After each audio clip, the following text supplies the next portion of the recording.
If you didn't see the Central Park 5 documentary, go see that. When I saw that, I only had like 4 years on the job at the time, so I was just learning. But what really was heartfelt was when you looked at those young boys, and I know the whole story. When you look at those young boys who was crying and pouring out for help, and they thought they were going to get it from their parents, the parents didn't even know how to protect their kids when it came to law enforcement. That's why we educate the community on what to do when stopped by the police. We educate parents because parents don't know, even if you do, which you shouldn't, but if you do give the police department the permission to talk to your loved one, if you do, at any given time, you can stop it. At any given time. But you never should give the police department the permission to speak to your loved one if they're arrested. We tell the young folks out there, don't speak to them. I'm going to use part of my time to just give you a simple demonstration of what I teach young kids. When you're walking down the street, you get a call, and the police get a call. If the police stop you in an area, I'm going to give you a Saturday night, whatever area you're at, and the police stop you, do you know why they're stopping you? They're stopping you because you're the only one in that vicinity. So right then and there, you are the perpetrator. You don't know you're the perpetrator because they're not going to tell you you're the perpetrator. What they try to do is stop you by engaging you. How you doing, sir? Or whatever. Sir, did you see a car? Did you hear a gunshot? Did you see somebody run? And what you think is because you're not the perpetrator, right? You tend to think, well, let me help them out or let me defend myself. You don't have to defend yourself. The burden of proof is on them. Keep your damn mouth shut.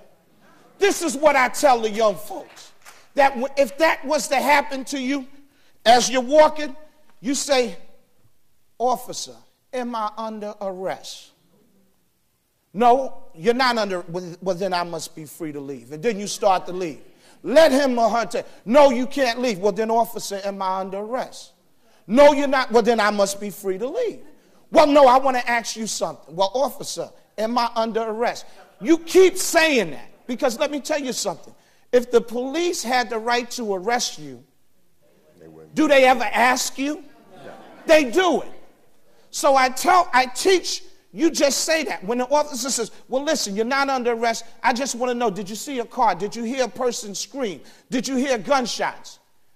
You the officer, am I under arrest? And if they say, well, you know what, you're smart because you know what comes behind that, right? Okay, officer, you're under arrest. Okay, officer, you turn around and you put your hands behind you and say, here, take me. Here. But you don't say nothing. Say 9 times out of 10, they're going to push you away because they're going to say, you know, if they don't have enough, they're going to say, I can't lock this person up. But what you just did is you showed them you're not afraid to get arrested.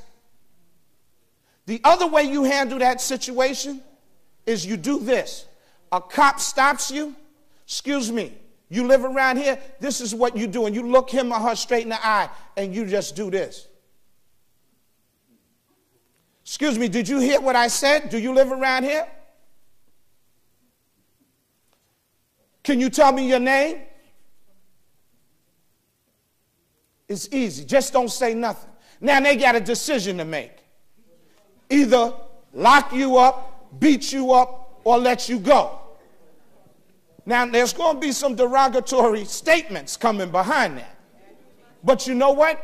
I guarantee you that 99% of the time, at the end of that confrontation, you'll be walking like this in a way and on your way. That's what you do. Stop trying to prove to them that you're not the person they're looking for. That's up to them to do. Another thing, know your rights. In this book, it's only about 28 pages. I give you what you should do when you're stopped by the police, what you should do if the police come knocking at your door, what you should do if the police stop you at your car, in your car, what the passengers should do, what to do if you're brought to a police precinct, because some people don't know what to expect, what to do after you've been violated by the police, how to fight them back, and get in touch with our organizations, because we will come out and we will help you. I can't go down to CCRB anymore. They don't want me down there.